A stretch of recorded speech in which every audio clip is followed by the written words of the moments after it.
I mean, he's basically a political prisoner, right? Yeah, so he's now coming up to 2 years incarcerated in a solitary confinement cell. The state the cell he's in is awful, quite frankly. He's showering in muddy water. I don't just mean unfiltered water, it's literally muddy, dirty water. 10 people who are incarcerated at the same time have died of hepatitis C from filthy needles, filthy razors. So right now he's in really, really poor conditions, and it looks like they're getting worse and worse by the moment. So we're looking for any way out possible. Yeah. Who are some of your dad's allies? Who are those people, maybe in Pakistan or across the globe, who can help? So we're looking to America at the moment because a lot of the people expressed concern. It seems like it might be the only kind of route out at the moment, because it seems like the establishment over there aren't responding to the UN or Amnesty International's statement saying it's an unlawful incarceration. So we're looking to America at the moment. And it's an interesting coalition of people that all agree on this, right? You got Amnesty International, tends to lean a little bit to the left in American politics. Yeah. You got Rick Grinnell, one of the closest advisors to President Trump. There seems to be a very large concern that the way this whole case is unfolded and the conditions that your dad are in now just isn't the norm, even for Pakistan. Tell us a little bit what most concerns you about how your dad ended up in this situation. So one element of it is that every time, he has over 200 cases now against him, and every time he's cleared of a case or a case gets overturned, they put 4 or 5 more on him. So there doesn't really seem like any way out at the moment. Yeah. So what worries us in one way is that there's no end in sight, but also we're not able to speak to him. We conducted an interview about 4 months ago talking about the human rights issues and violations. Before that, there were moments of, he went 10 days without any light in his cell, which is a torture tactic.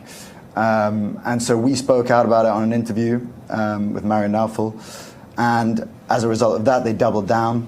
He gets only 2 hours a day in daylight, and we're just not able to speak to him at all since then. So it's been 4 months since we've spoken to him.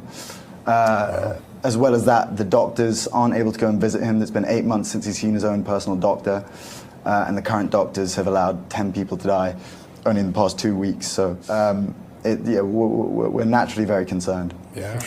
I want to be very sensitive when I bring this up, because it's clear that anytime you bring your dad's case to light to the American, to anybody, that there is some type of repercussion. How do you discern what to say and what not to say to protect your dad?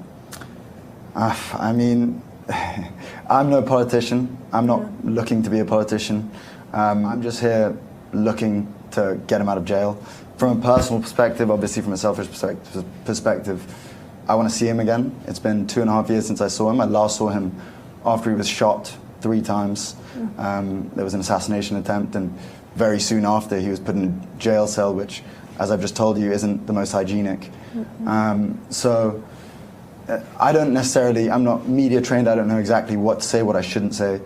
But all I'm doing is just looking for any way I can get the message out and make sure everyone is aware of what's going on. Yeah, the advocacy of a son is a powerful thing. It is for anywhere in the world. Did you take any hope away from your interactions with Rick Grinnell? He has the president's ear. He's been able to free prisoners recently in Venezuela, so he's a deal maker.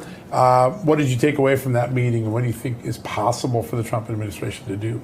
I mean, Grinnell was he was very kind to kind of spend some time with us. He's we spoke at length, and I won't get into details about what we spoke about, but very hopeful. I'm very, very hopeful from that. Wow, that's great. That's a big. Who has jurisdiction over the courts in Pakistan? So I'm aware that there is the army chief currently, Asim Munir. He's in charge currently. He's calls the shots out there. It's coming to the end of his term at the end of this year, but it's looking like he's going to extend for another 2 years and potentially indefinitely. So over there, it's sort of looking like a dictatorship of sorts. We don't know when his reign will end, and we're under the impression that he's somewhat leading my father's imprisonment. Your father elected by the will of the people. Yeah. He's endures an assassination attempt and then this whole turn of events. When you look back at it, why do you think the establishment turned on him the way they did? I mean, it's all speculation, to be honest. I wouldn't be able to give a definitive answer, but potentially power. But as you said, he won the election from a prison cell with a two-third majority. So pretty remarkable. On one side, it's me and my brother plead from a personal perspective, but the 250 million people in Pakistan also deserve to have their voices heard. They voted him in, and even with vicious rigging, to the point where they removed the cricket bat, which was the symbol of it's synonymous with my father. Sure. In a country with a high illiteracy rate.